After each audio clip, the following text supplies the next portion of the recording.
गिल्लू सोनजूही के पीले फूलों को देखकर अनायास ही उस छोटे जीव का स्मरण हो आया जो उसकी सघन हरीतिमा में छिपकर बैठता था और फिर मेरे निकट पहुंचते ही कंधे पर कूदकर मुझे चौंका देता था।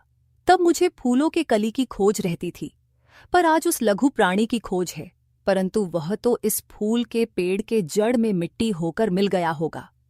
कौन जाने, स्वर्णिम कली के बहाने वही मुझे चौंकाने आया हो। एक दिन अचानक सवेरे कमरे से बरामदे में आकर मैंने देखा तो कुछ कौवे गमले के चारों ओर से खेल रहे हैं। पास जाकर देखा तो एक गिलहरी का छोटा बच्चा है जो संभवतः घोंसले से नीचे गिरा पड़ा है और ये कौवे उनमें अपना आहार खोज रहे हैं। यह काकाबुशुंडी भी विचित्र पक्षी है। हमारे पुरखे न गरुड़ के रूप में आ सकते हैं, न मयूर के और न हंस के। उन्हें पितृपक्ष में कुछ पाने के लिए काक बनकर ही अवतरित होना पड़ता है। इतना ही नहीं, हमारे दूरस्थ प्रियजनों को भी अपने आने का मधुर संदेश इनके कर्कश स्वर में देना पड़ता है। मेरे काकपुराण के विवेचन में ये अचानक आ पड़ी, क्योंकि गमले के पीछे छिपे उस गिलहरी के बच्चे की याद आ गई। सबने कहा, कौवे की चोंच का घाव लगने के बाद यह बच नहीं सकता, अतः इसे ऐसे ही रहने दिया जाए। परंतु मन नहीं माना। उसे धीरे से उठाकर अपने कमरे में लाई, फिर रुई से रक्त पोंछकर घावों पर पेनिसिलिन का मरहम लगाया। रुई की पतली बत्ती दूध में भिगोकर जैसे तैसे उसके नन्हे से मुंह से लगाई, पर मुंह खुल न सका और दूध की बूंदें दोनों ओर लुढ़क गईं। कई घंटे के इलाज के बाद उसके मुंह में एक बूंद पानी टपकाया जा सका। तीसरे दिन वह इतना अच्छा और आश्वस्त हो गया कि मेरी उंगली अपने 2 नन्हे पंजों से पकड़कर नीले कांच की मोतियों जैसी आंखों से इधर उधर देखने लगा। 3-4 मास में उसके स्निग्ध रोएं, झब्बेदार पूंछ और चंचल चमकीली आंखें सबको विस्मित करने लगीं। हमने उसकी जातिवाचक संज्ञा को व्यक्तिवाचक रूप दे दिया और इस प्रकार हम उसे गिल्लू कहकर बुलाने लगे। मैंने फूल रखने की एक हल्की डलिया में रुई बिछाकर उसे तार से खिड़की पर लटका दिया। वही 2 वर्ष तक गिल्लू का घर रहा। वह स्वयं उसे हिलाकर अपने घर में झूलता और अपनी कांच के मनकों की सी आंखों से कमरे के भीतर और खिड़की से बाहर न जाने क्या देखता समझता रहता था। परंतु उसकी समझदारी और कार्यकलाप पर सबको आश्चर्य होता था। जब मैं लिखने बैठती तब अपनी ओर मेरा ध्यान आकर्षित करने की उसे इतनी तीव्र इच्छा होती थी कि उसने एक अच्छा उपाय खोज निकाला। वह मेरे पैर तक आकर सर्र से पर्दे पर चढ़ जाता और फिर उसी तेजी से उतरता।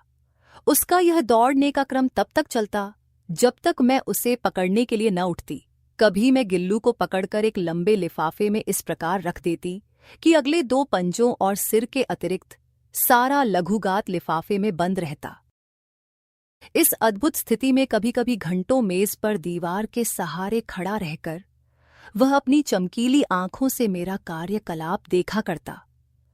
भूख लगने पर चिक-चिक करके मानो वह मुझे सूचना देता और बिस्कुट और काजू के मिल जाने पर उसी स्थिति में दरवाजों को कुतरता रहता। फिर गिल्लू के जीवन का पहला वसंत आया। नीम चमेली की गंध मेरे कमरे में आने लगी। बाहर की गिलहरियां खिड़की की जाली के पास आकर चिक चिक करके न जाने क्या कहने लगी। गिल्लू को जाली के पास बैठकर अपनेपन से बाहर झांकते देखकर मुझे लगा कि इसे मुक्त करना आवश्यक है। मैंने कीले निकालकर जाली का एक कोना खोल दिया और इस मार्ग से गिल्लू ने बाहर जाकर सचमुच मुक्ति की सांस ली। इतने छोटे जीव को घर में पले कुत्ते बिल्लियों से बचाना भी एक समस्या ही थी। मेरे बाहर जाने पर आवश्यक कागज पत्रों के कारण कमरा बंद ही रहता है। मेरे कॉलेज से लौटने पर जैसे ही मैंने कमरा खोला और भीतर पैर रखा, वैसे ही गिल्लू जाली के द्वार से भीतर आकर मेरे पैर से सिर और सिर से पैर तक दौड़ लगाने लगा। तब से वह नित्य का क्रम हो गया। मेरे कमरे से बाहर जाने पर गिल्लू भी खिड़की की खुली जाली की राह बाहर चला जाता और दिन भर गिलहरियों के झुंड का नेता बना हर डाल पर उछलता कूदता रहता और ठीक 4 बजे वह खिड़की से भीतर आकर अपने झूले में झूलने लगता। उसमें न जाने कब और कैसे मुझे चौंकाने की इच्छा उत्पन्न हो गई थी। कभी वह फूलदान के फूलों में छिप जाता, तो कभी पर्दे की चुन्नट में और कभी सोनजूही की पत्तियों में। मेरे पास बहुत से पशु पक्षी हैं और उनका मुझसे लगाव भी कम नहीं है, परंतु उनमें से किसी को मेरे साथ मेरी थाली में खाने की हिम्मत हुई, ऐसा स्मरण नहीं आता। गिल्लू इनमें अपवाद था। मैं जैसे ही खाने के कमरे में पहुंचती, वह खिड़की से निकलकर आंगन की दीवार, बरामदा पार कर मेज पर पहुंच जाता और मेरी थाली में से एक एक चावल उठाकर बड़ी सफाई से खाता रहता। काजू उसका प्रिय खाना था और कई दिन काजू न मिलने पर वह अन्य खाने की चीजें या तो लेना बंद कर देता था या झूले से नीचे फेंक देता था। उसी बीच मुझे मोटर दुर्घटना में आहत होकर कुछ दिन के लिए अस्पताल में रहना पड़ा। उन दिनों जब मेरे कमरे का दरवाजा खोला जाता तो गिल्लू अपने झूले से उतर कर दौड़ता और फिर किसी दूसरे को देखकर उसी तेजी से अपने घोंसले में जा बैठता। सब उसे काजू दे जाते, परंतु अस्पताल से लौटकर जब मैंने उसके झूले की सफाई की तो उसमें काजू के दाने रखे मिले, जिनसे ज्ञात हुआ कि वह उन दिनों अपना प्रिय खाद्य कम खाता था। मेरी उस अस्वस्थता में वह तकिए पर मेरे सिरहाने बैठकर अपने नन्हे नन्हे पंजों से मेरे सिर और बालों को इतने हौले हौले सहलाता रहता कि उसका हटना एक परिचारिका के हटने के समान लगता। गर्मियों में जब मैं दोपहर में काम करती रहती तो गिल्लू बाहर न जाता, न अपने झूले में बैठता। उसने मेरे निकट रहने के साथ गर्मी से बचने का एक नया उपाय खोज लेता था। वह मेरे पास रखी सुराही पर लेटा रहता और इस प्रकार वह हमारे समीप भी रहता और ठंडक में भी रहता। गिलहरियों की जीवन अवधि 2 वर्ष से अधिक नहीं होती है, अतः गिल्लू के भी जीवन का अंत आ गया।